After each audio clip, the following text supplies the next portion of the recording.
Welcome. My name is Zachary. I'm the programs coordinator here at the Northeast Harbor Library. I know a lot of you already. Thank you for being regulars. So you've probably heard me say before that the library is able to offer free programs like this year-round, thanks to our donors and thanks to our community of authors, artists, and educators. Coming up next Wednesday, October 1st, we'll be hosting local author Gail Cleveland to discuss her new historical fiction novel set in colonial Maine. And on Thursday, October 2nd, we're collaborating with Down East Restorative Justice for another of our monthly community circle discussions. To hear more about that and all of our free programs, I encourage you to sign up for our Sunday email newsletter if you're not already, and to speak with me at the end of the evening. I'd also like to share that some of the photographs in tonight's presentation do depict the aftermath of violence, so please use your discretion and feel free to step out if needed. Tonight's presenter worked as a Time magazine contract photographer for nearly 30 years, specializing in political and cultural change in developing countries. Here to share his insights and previously unpublished images from a critical chapter in the history of El Salvador, please welcome Robert Nickelsberg.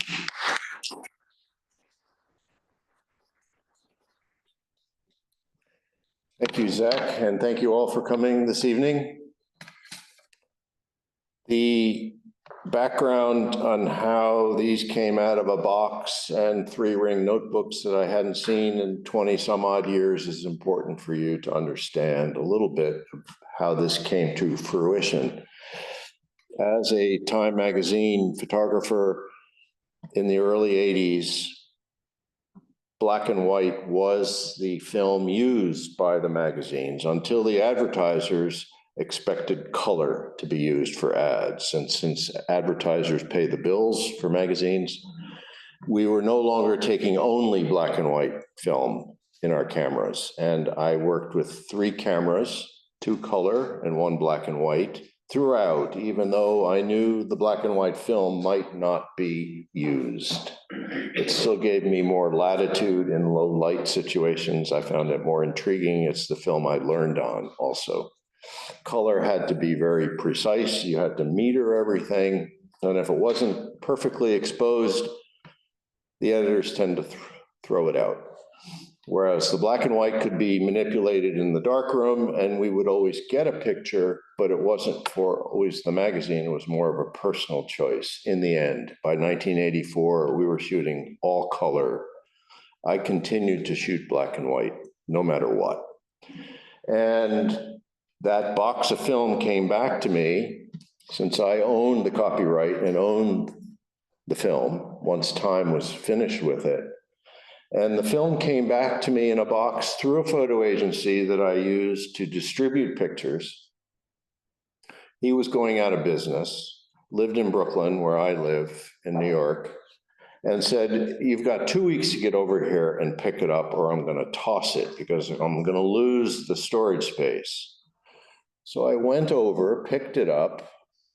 I had already filed the color images, slides, in my filing cabinet, started to archive it.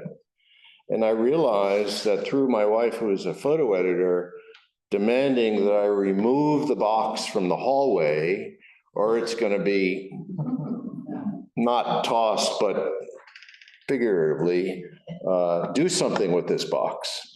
So it fell into the archive process of taking it all apart, laying it out, putting the negatives in sleeves, doing more contact sheets to see what I had.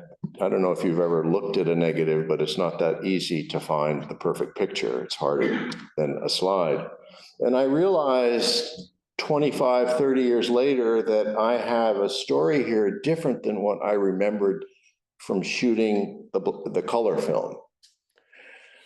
And I saw also the way events in history was moving, that El Salvador, this period of time that I was there became the foundation for the migration crisis. People fled El Salvador for the violence to come north.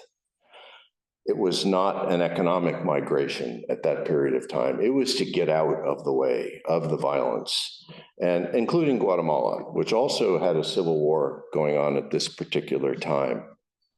So when I put it all together, I saw some images that I didn't have in color. I would move cameras pretty quickly and take them. I saw a color frame from this incident, but didn't have the same impact. It's luck, it's fate, it's who knows, but I grabbed certain images that I felt were important to me, put them in a series, sequenced them with a book designer, and out came this. There are 104 images. I managed to get 4 colleagues to write essays for it. And those essays that they wrote, and they're really good, a good read, were their own personal experiences about the terror, the violence, the politics, the corruption, the chaos in policy, and a period of time during the post-Vietnam War, the Cold War, the civil rights movement that formed us all in the 1970s about experiencing policy. So for me, foreign policy was what I thought I could illustrate. And not in the US. I felt more comfortable going to an unknown place and figuring it out myself. But I also had an affinity for watching the Somoza dynasty collapse in Nicaragua, Pinochet in Chile in 1973. All of these historic events interested me, and I wanted to be experiencing that historically and also using a camera to record it. So I've remained in touch with a lot of the diplomats that I worked with in Central America and South America. I moved on to Asia, and I've learned something new hearing and speaking to a diplomat from this period of time. And I'll mention this in a couple of the pictures. He's now retired State Department, and I ran into him in the Iraq War. The same fellow, he was writing speeches for the general who, I forget the general's name, but it's interesting to come across people from periods of violence where none of us really know what's going on until it's over. And that might mean tomorrow, but the violence continued in El Salvador every day. Every day I went looking for proof or some credible image that would show the chaos that the United States was fully aware of, but decided not to deliver it to the public that way. And that's sort of the origin of the title. So keep in mind, I've worked in Afghanistan for over 30 years. So I'm familiar with long-term historical descriptions and documentation. And Afghanistan is 10, 15, 20 times more complicated than El Salvador was. So the map, I think, is interesting in that my first trip into El Salvador was clandestinely crossing from a refugee camp in Honduras to work with the guerrillas in the mountains area, in this area. And the capital, San Salvador, the laser pointer does not work well on the screen, but the airport is in La Libertad on the coast of the Pacific. The Mazote massacre, which some of you may remember or not, where 1,000 civilians were killed, is in the mountainous area along the border. Nicaragua is here off the screen. I'll come back to the map just so you can see wherever there's a dot here is where the picture was taken. The lights are dimmed. That's as low as they get, and Is it unless they go off? They go off? but we're being. I agree. We are recording. So it's being recorded, and then it would I would disappear too. So I apologize. That's our best. Living in El Salvador, I went to as many daily, weekly, monthly events or ceremonies that I could. And to fly in for 2 weeks, 3 weeks, and then leave and come back. You would miss situations like this where the top brass of the military would be present at a graduation ceremony. So what we have here, Lopez Nuila, colonel, was head of the National Police.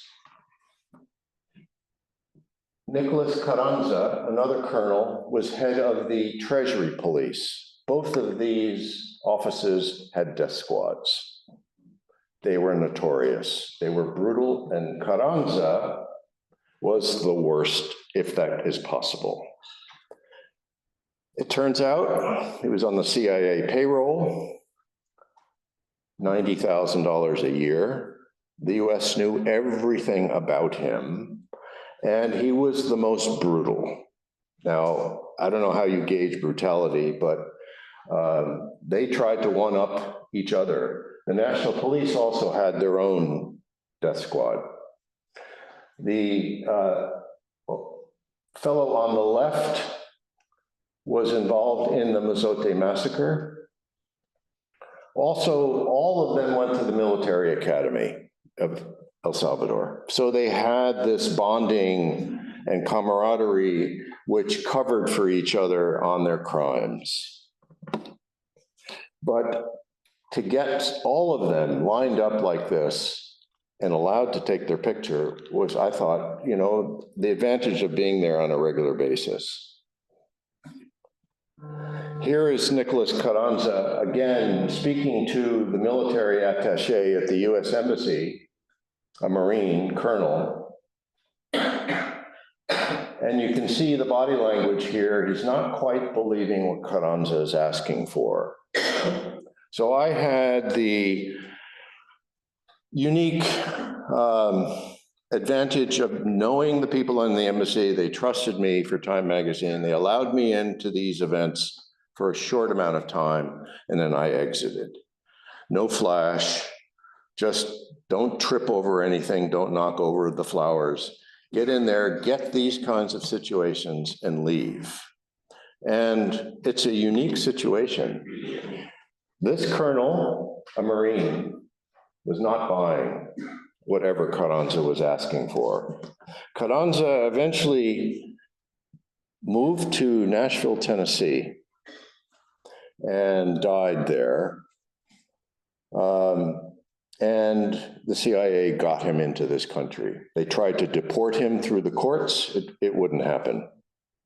He had 2 good contacts within the government. But you can see by being present on a regular basis to go from this, here he is there, and here he is again.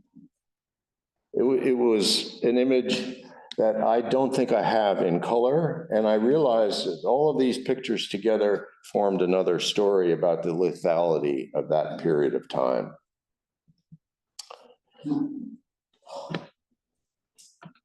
Let's see if I can show you. This is where people went on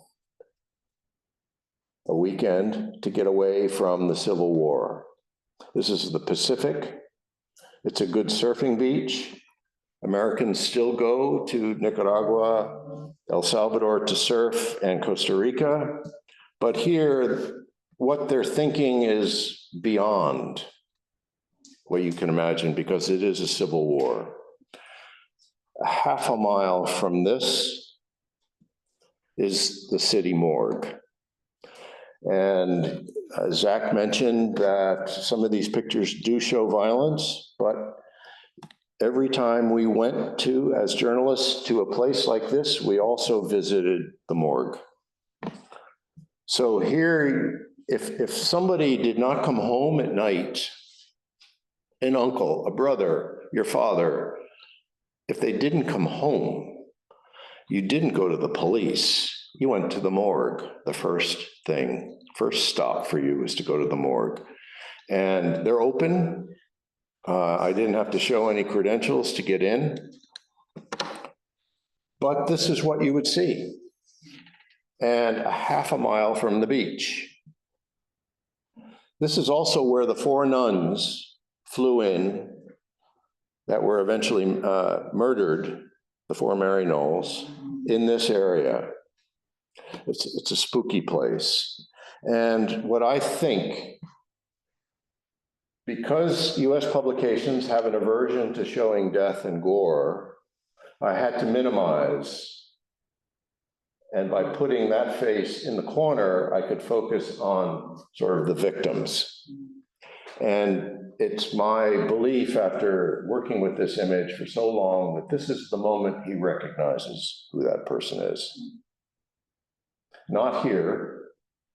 And that person is just looking to see where the gunshots are, but the facial features are similar. They've been beaten and shot in the head. But this is what we did on a daily basis. If you were there on full time, you always asked for the body count. You always went to the morgue. And you tried to go in the morning because the funeral parlors would compete over the bodies. At the time, in 1981 to 1984 that I was living there, there were 55 US trainers. All of them were Vietnam vets. All of them were special forces. So they were licensed killers. The ground rules for us photographing the training sessions was no faces could be published of the trainers. So you had to stand behind them. You couldn't show their names. I took pictures of their faces. They just could not be published. But what this reminded me of, those boots, the cargo pants, and the blouse, Vietnam. And as an 18-year-old, I was eligible to be drafted at that time in 1968. And I lived in fear or horror of actually being sent to Vietnam. And I had a student deferment, and my colleague here, Larry, and I were the same age. We went through the same issues about the draft in Vietnam. But these boots could only come from Vietnam, canvas tops, the cargo pants, and the blouse. He's a Spanish speaker, and everything in this picture was supplied by the United States. The guns, the uniforms, the caps, the boots, and the bullets. It's a battalion that they're training. They came out of School of the Americas in Panama. The soldiers did. This is Colonel Sigfredo Ochoa. Everything that this colonel, in speaking to the hearts and minds of a village in the countryside of El Salvador, reminded me of Project Phoenix from the Vietnam War, winning the hearts and minds of the people, trying to win the hearts and minds of the people. You could assume here that 3/4 of the civilians in this village had people, their relatives or family in the mountains working with the guerrillas. They came out to see what they would be offered: free flour, free sugar, free salt, work. And everything that Colonel Sigfredo Ochoa is wearing, military watch, military flashlight, his uniform, backpack, megaphone, came from the United States. Behind him was a military advisor, which we never saw at these events because it was not ordered, but recommended that they not show up at events where media would be. And you can see the television camera here. But what attracted my attention is the weapon. It's an Israeli Galil. And why isn't he using an M16? But this is a sign for me of arrogance, of strength, of power, but essentially arrogance. And the only people that used Israeli weapons were the Guatemalan army. But he's a former Special Forces officer from the Vietnam War, and here he is. Not his face could be shown, but also the reaction of the civilians. There were far more than 55 advisors in the country, far more. This colonel Domingo Monterosa was photographed in, let's see if I can get the map.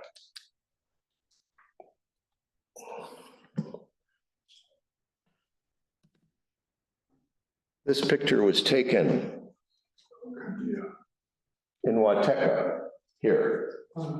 This is the village where the massacre occurred, Mozote.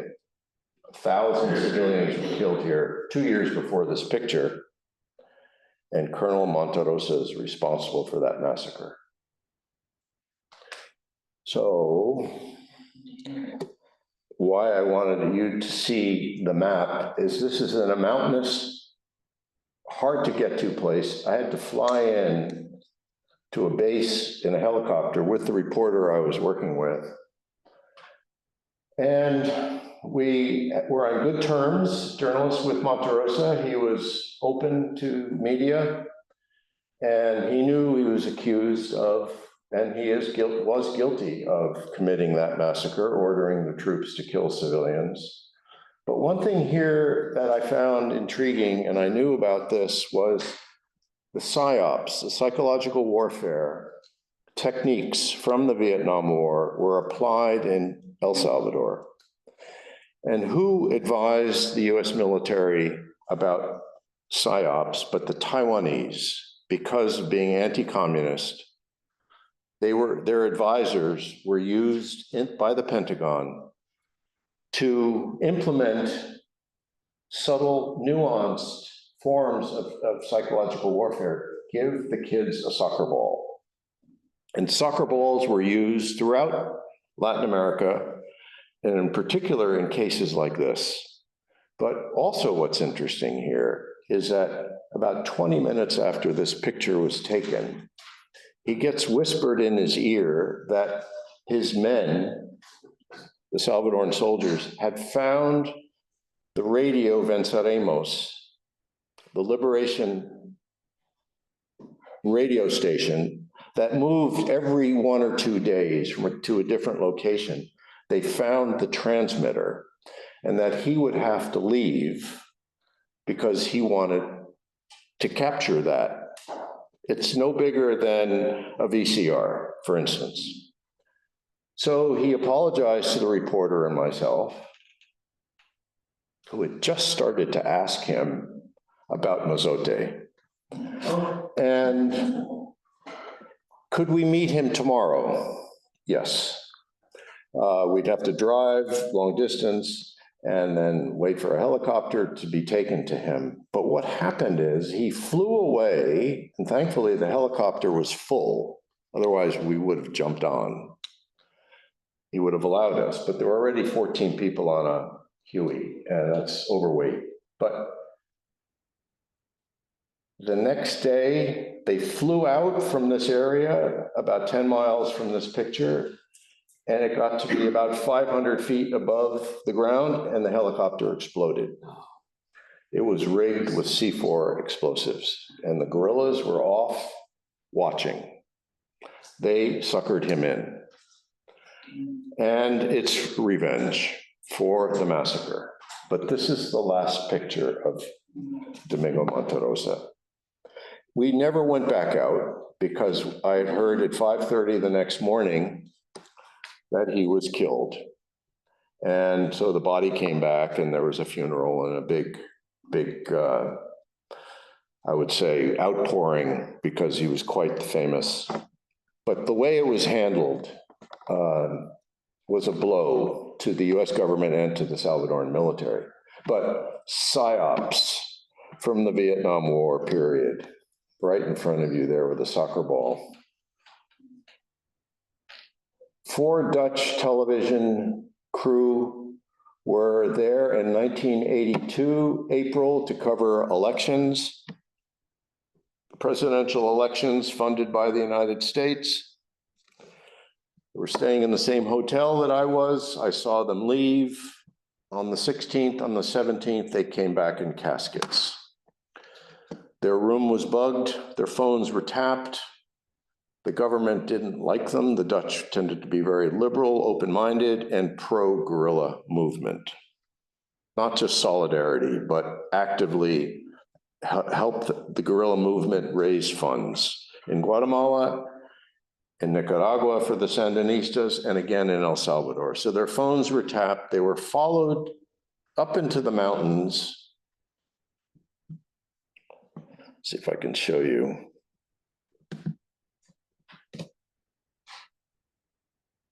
The capital up to above here, where they went to meet the guerrillas.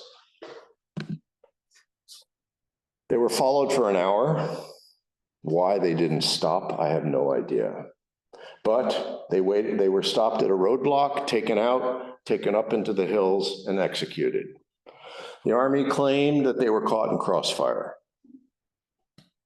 Not the case, because one person that was involved escaped and came back and was the witness to this. So it's still an ongoing human rights case in Amsterdam. The Dutch have not forgotten. I've met the brother of one of the four, who's 80 years old and wants to see justice done. It turns out the captain at the time of the killing became a colonel, and he's been living in Virginia for about 20 years.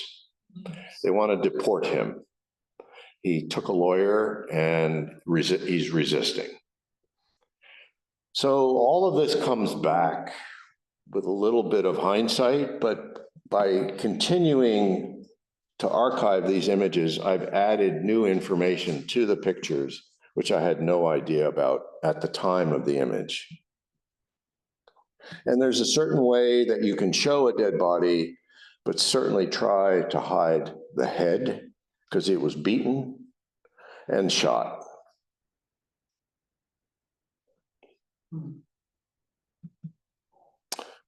One of the ways that I found out about battles that took place at night was to call around to the various news agencies early in the morning at 6 a.m., for instance.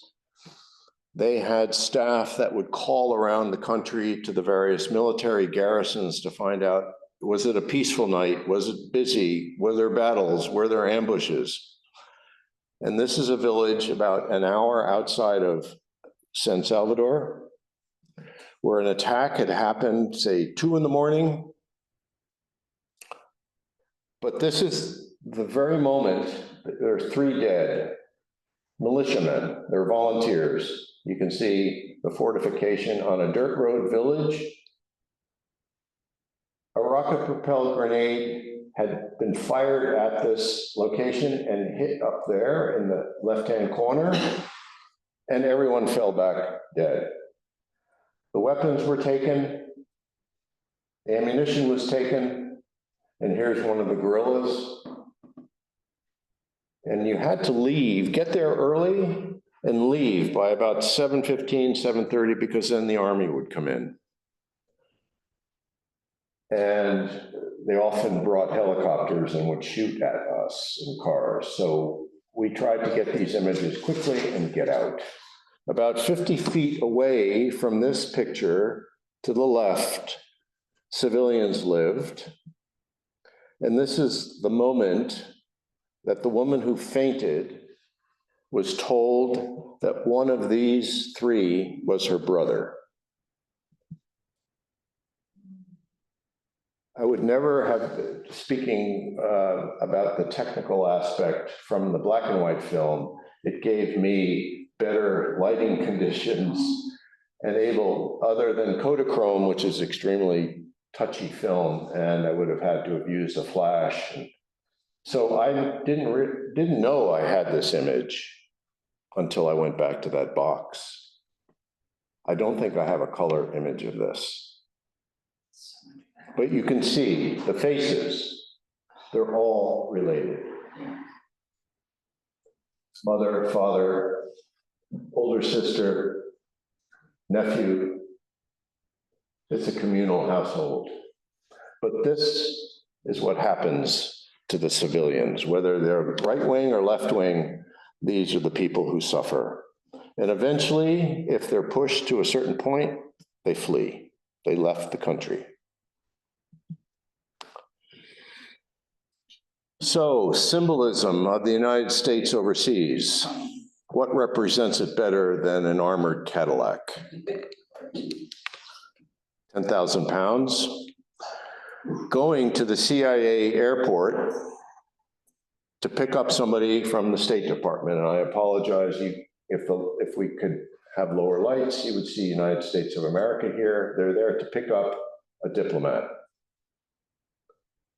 But by being invited to these ceremonies, there are other things that happen, not just the person or the handshake or the welcome. It's symbols like this.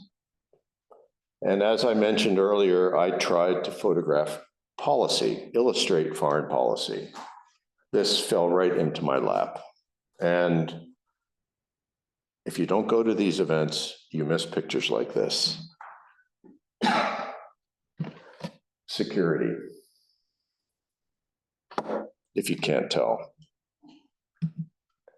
So one of the visitors to San Salvador was Jean Kirkpatrick. Many of you from our age group will remember her. She was an ideologue, a friend of Reagan, a very smart woman, a professor from Georgetown who would become the United States representative at the UN. She was a hawk. And we're here at the Salvadoran foreign minister. And again, the way the Americans would just take over the airport, they took over the foreign ministry. These are the staff that flew down with her. This Graham Greene type character is Dean Hinton, the US ambassador to El Salvador. I found out later through the public affairs officer who I've been in touch with that she had come down to basically fire him. She felt he was getting soft. She wanted more dead communists, more blood. And her way of thinking is that brute force is the way foreign policy should be established. The stronger, the better. And he was removed. He was also on his third wife, married a young Salvadoran woman, was an amazing poker player, smoked a cigar, spoke like a cowboy from Montana. He was moved to Pakistan, to the US Embassy to handle the Mujahideen fighting the Soviet army in Afghanistan. Security man. The only Salvadoran in the picture is the fellow on the left, the foreign minister. But really, people like this continue to be in our government, but to have a chance to photograph them in the country of their choice to come down and relay a message was priceless for me. Another person who came down to El Salvador was Henry Kissinger. Oh, yeah. He had already visited Honduras. The only Salvadoran in this picture is the president, Alvaro Magana, educated at the University of Chicago. Senator Jack Kemp, the former quarterback from the Buffalo Bills. Congressman Jim Wright from Texas. Lane Kirkland from the AFL-CIO. Maybe some of these names are familiar to you, but I waited 3-4 hours for this setup. You had to pass through security, just wait for them to show up. But he's telling the Salvadorans at a press conference to please improve your human rights record. More money will flow if you do that. Well, we know where that went. But again, certain iconic characters are essential, and I worked for an American publication. I couldn't be caught at the beach or up in the mountains when someone like Henry Kissinger shows up. So again, this picture was in color as well, but I find it works equally with impact in black and white. Another military graduation ceremony, drum majorettes, something totally out of context, and sort of one of the light-hearted moments at the time. El Salvador. Look at this. I mean, look at the boots. It's great.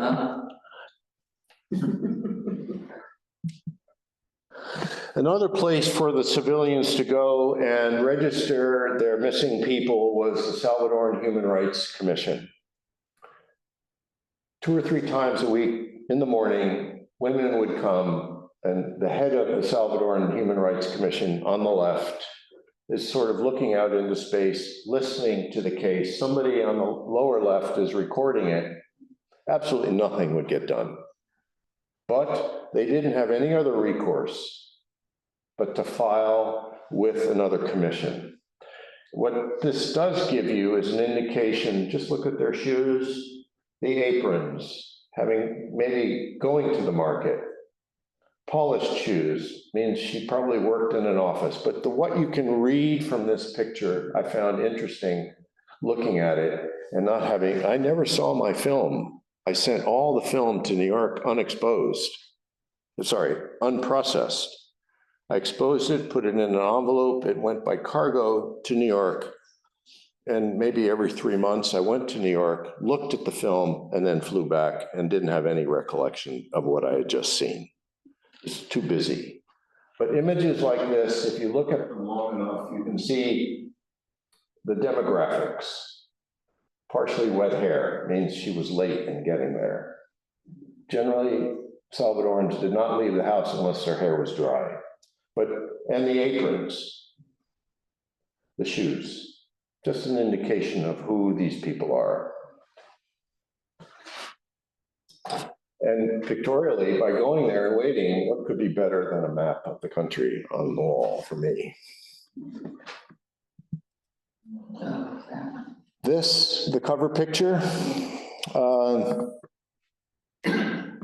driving down the Pan American Highway, 2 hours out of the capital, I decided with a colleague from Newsweek, who I often worked with, even though we were competition, he was a more experienced photographer than me. We just took a left. Let's go up to this village. We haven't been there in a while. When we arrived, there aren't many cars on the road, a lot of dust. We had TV written all over our car and tape, so they knew we were coming. The guerrillas were in town. And look at the intensity in the eyes. This is a civil war. And the Che Guevara look. All the belts are the same. Who knows where they got them? The jackets, no t-shirt. The typical Salvadoran cowboy hat made out of leather. But what you can't show on the cover, for instance, in that postcard, is you can't show naked children, but you can see the level of poverty here. Exchanging information from the woman, who more than likely has somebody within the guerrilla movement. This picture was taken Santa Anita. So from the capital, it would take about 2 hours to get there. One thing that the battalions that were trained by the United States tried to do is to separate units when they cross a river like this, because if there was a machine gun in the forest here, they'd all be dead. But you can see the training wasn't very effective. But again, this reminded me of Vietnam. Yeah. The uniforms, the antenna, the walkie-talkies, the weapons, the backpacks, the M16s. The guerrillas rarely attacked this particular battalion. It's Monterosa's battalion. And I decided not to get wet that day. I spent a lot of time with this battalion, and it's a lot of work, and it's about 100 degrees every day. Sleeping with them out for 2, 3, 4, 5, 6 days. But something told me don't cross. I just didn't like it. And you can see the mountains in the background where the guerrillas controlled the countryside. So this is the last set of images. There is a road to a village not far from the capital, Suchitoto. It's near a lake, and there is now a resort in this location, private homes, but the road in was abandoned.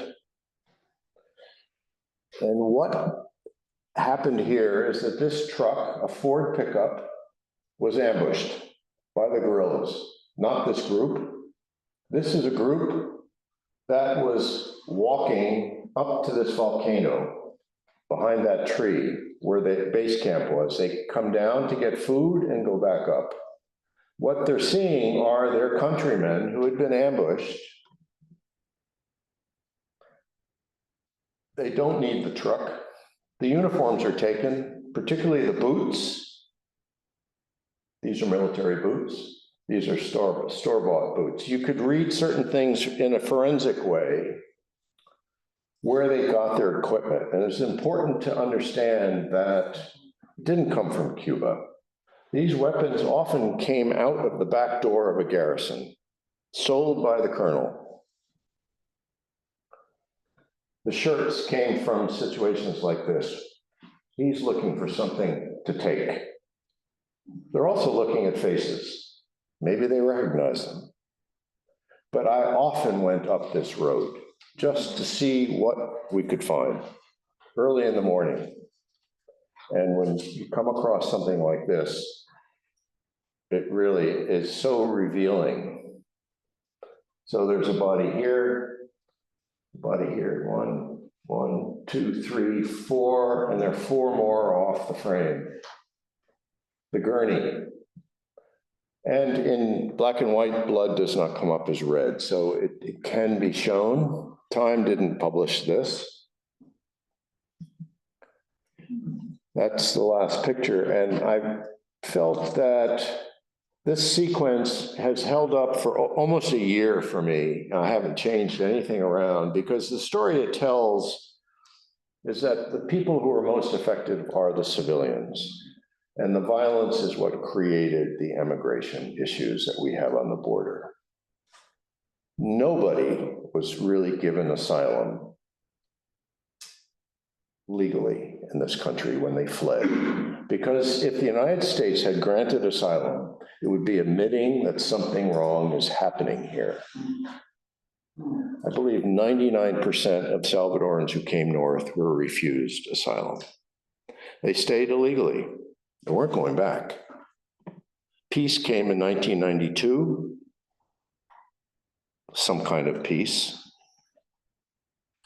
But these people may have come north.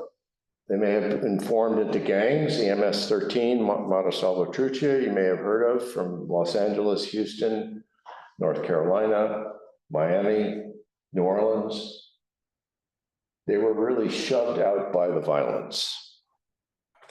And we have lost track of that period of time, about what caused it. This is really the overpowering theme for me with the book coming out 40 years after the pictures were taken, is that this was the foundational period that brought forward the traffic north. So I'd like to take any questions you might have. If you want to go back to a particular image, I'm happy to do that. What was the year that it started? Here? The Civil War? Yes. Well, 79 was the year Somoza was kicked out of Nicaragua. So there were incidents of civilians being massacred, but there was no armed resistance. So the resistance happened after 79, armed resistance. 1981 really kicked it off. People fled to the mountains, weapons were collected, training for the guerrillas happened in the mountains, and that's when they started to fight back.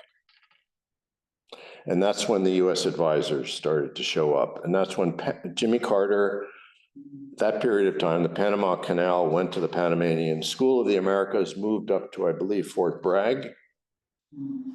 They were no longer trained in Panama. So 1981 really was the armed insurrection. Okay. And when did it end? Oh, 84? No.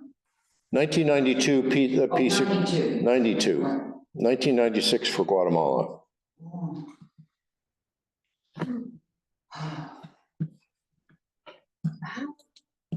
How are you able to emotionally take all this awful stuff?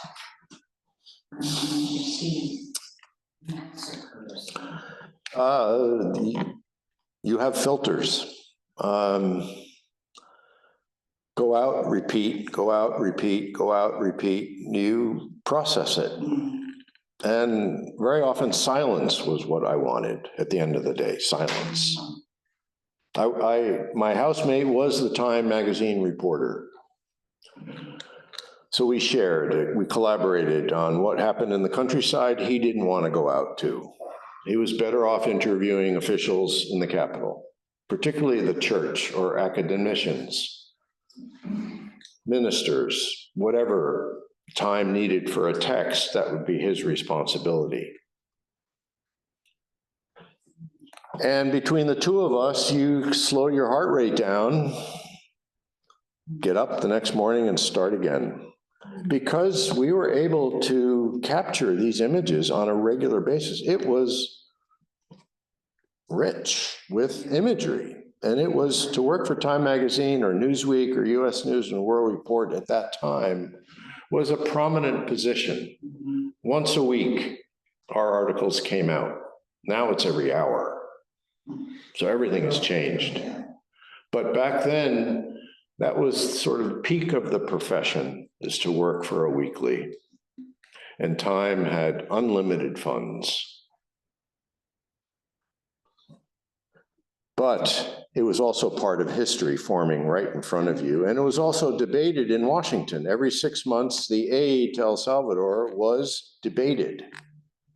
So that brought up headlines for us. We had to prepare for those meetings in DC. And there were Time reporters working in that sector. We came up with the field report, very often the counter narrative to what Washington officials were saying. Things are improving. It's a rough road, it's a challenge, but we're making progress. And I think we all heard that from Vietnam. I did anyway. I mean, I listened, because there was a good chance I would be sent there. Your title is perfect. It's today also.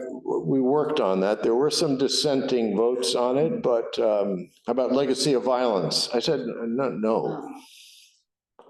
For all the off-the-record briefings that I also went to at the embassy, no pictures, no notes from me. You would hear the real story, but there's the public face of policy and there's the behind scene, what goes into policy. They knew about the death squads. A contemporary of mine, I'm 80, who was, I think, down there, the two of them, they had gone down, and they were musicians, and they created a song called The Peasant of El Salvador. I don't know if you've ever heard that song. It was Gould and Stearns was the name of the two performers. But that was one that I brought them back to where we are when we're not here, and had them performed at our church.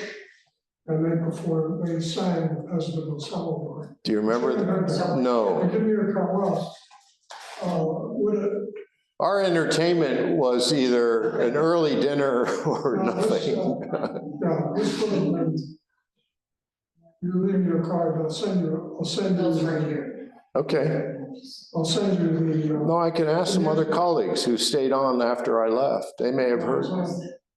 When you, yeah, what, It would have been in the early 70s. 70s or 80s, 80s. This is from 81 to 84. In the 70s, yeah, I think it What's was that? probably later, 80s. A very rock and roll song in any event, but beautiful piece of music. We'll find it.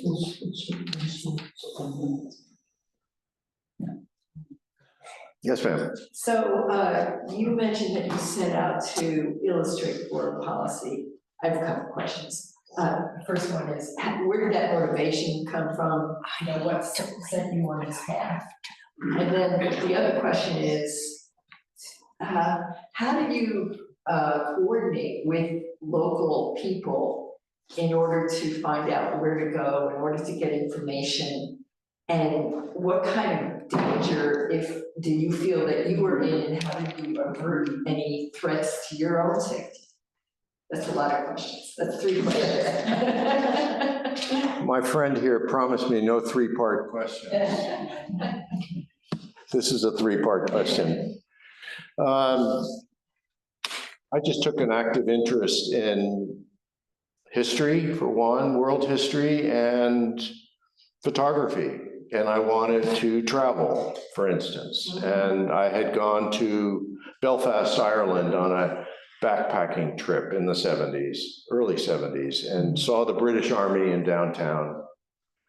And I was fascinated that I'm a tourist and I'm running into an army with guns drawn and barbed wire all over the place. I don't know if you remember, that's how Belfast looked. Yeah. And I walked around, it was peaceful at that point. And I was intrigued. The other 3 people I was traveling with let me go alone behind the railroad station, and then we went on our way. But I found I could, with interest and information, navigate this type of what was happening in the 70s and in the 80s. It was Kent State, there was the Civil Rights Movement, the Vietnam War, the protests. There was a lot going on a daily basis, and I kept track of it. The network that I developed, it's a collaborative profession. I would go to, CBS was there, NBC, ABC television had their own offices in the hotel, main hotel. I'd go there at different times of the day, trade information. I was just out in the East yesterday. What did you see? We collaborated that way. And early in the morning, the news agencies, Reuters, UPI, Associated Press, would call all of the garrisons around the country and find out if anything had happened, because it took 2 hours to get to someplace. Mm-hmm. And did you have informants, local informants? No. No. Your third question was danger. Well, it's all relative. It's quite peaceful here. But at night, with our sliding glass doors at where I lived, we could hear gunshots. And often when there were no gunshots, more suspicious, what's going on? Something's going on, there are no gunshots. So you build up you become more receptive, more, yes, and it's a heightened sense of the situation. Everything is heightened. And it's hard to explain when I'm at 0 miles an hour here to be navigating at 75, 100 miles an hour constantly. And that's how I got to these situations.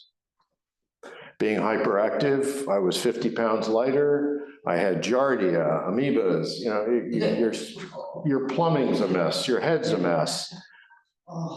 You're good for about 100 days, then you have to leave. And the danger is relative, yes. Machine gun from the helicopter, from across the street. We're targeted. But it's not always fortunate, you know, people around you get killed. And I saw those 4 Dutch in the hotel that I was staying at. I saw them across the lobby before they went. Clean shirts, they came back in a casket. So there's luck involved, but there's also fear. You have to be, aware of your emotions and try to navigate and trust just a few people. Offer a lot of cigarettes. Back then, cigarettes got you through roadblocks or took their attention away, or here, leave. Say the nice, take off your sunglasses. Don't be arrogant around checkpoints. And that's the way the picture of the guerrillas was. They didn't know who we were. They're looking up in the sky for helicopters from the army. We slip in and get out. So timing, knowledge of the local land, of the culture, it all goes into a big mix. Today, it's a different story. Please buy a book if you can. It's beautifully printed in Germany. And the essays in the book will give you a very good idea of what the writers experienced. But thank you for coming. Well, thank you.